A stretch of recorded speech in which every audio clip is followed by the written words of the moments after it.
Recently I was having a conversation with some friends and we were talking about the exciting things we had planned and in store for the upcoming year. And that led us to start talking about goal setting. So I thought I would share with you what I shared with them and my approach to setting goals. I think it is important to take some time at the end of the year and reflect on all of your accomplishments and your successes and even your failures, and formulate a plan and set some goals. This helps you stay focused throughout the year and also gives you a little more of a structure in what you want to do with your personal and professional life. The first thing about setting goals, though, is they have to have three things. They need to be manageable, meetable, and measurable. And what I mean by that is it needs to be something that you can control through your actions, something that is achievable, and something that you can measure throughout the year as far as your progress goes. So let's take an example. Maybe you say something like, I want to be a hit songwriter. That sounds like a pretty incredible goal. However, if you look at it, it's not really manageable and it's not measurable.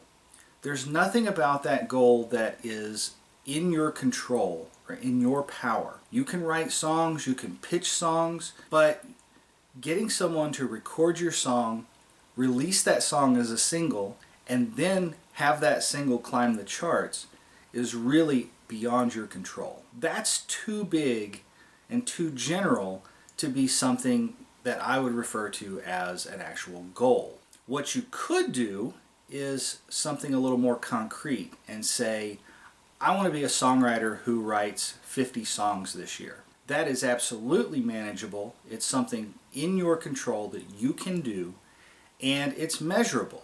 You can monitor how many songs you write throughout the progress of the year. Now let's talk about the process of setting goals.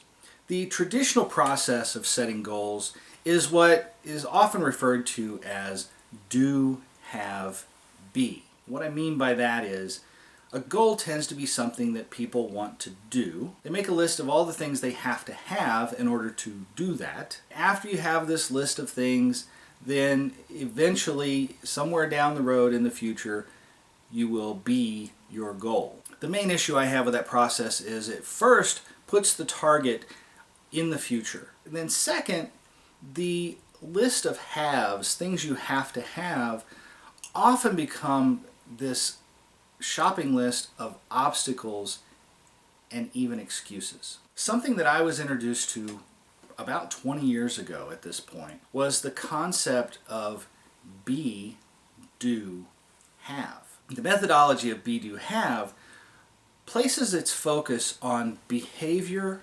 perception, and lifestyle change and action. Let's take our example again of wanting to be a songwriter that writes 50 songs a year. First off, with this process, if you write a song, you're a songwriter. So you start off immediately being your goal. The middle section, do, completely in your power and action oriented. Everything is about doing and modeling the behaviors of success. If you then follow those behaviors and the action of doing, you will have a lifestyle change. Now, of course, if you want to say 50 songs this year, then you're not going to write all of them at the same time.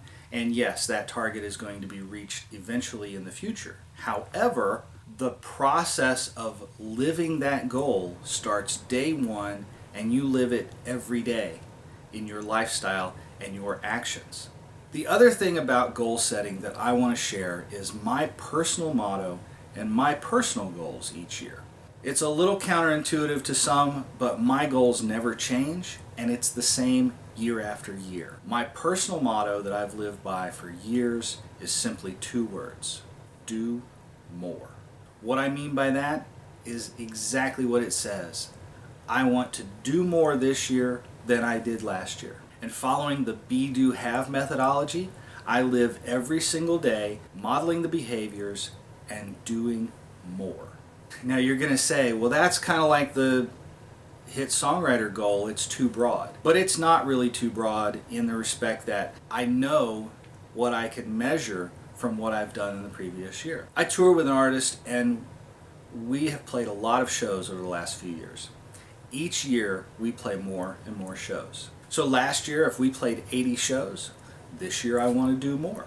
I also released a CD of my own earlier this year, and I want to do more shows of my own material with my own band. I want to write more songs. I want to do more YouTube videos than I did last year. So again, do more encompasses all aspects of my life. Not only work related, but it also applies to my personal life. I want to do more of the things that make me healthy and happy. I want to read more. I want to do more with my family. I want to meditate more. All of those things are encompassed in my motto, do more. What I hope you'll take away from this video is the thought that possibly you will look at your goal setting a little differently and consider the be, do, have methodology and focus on modeling the behaviors of success in your personal and professional life. In the end, my wish for you is much success and happiness in the coming year and the years to come. And I thank you very much for watching.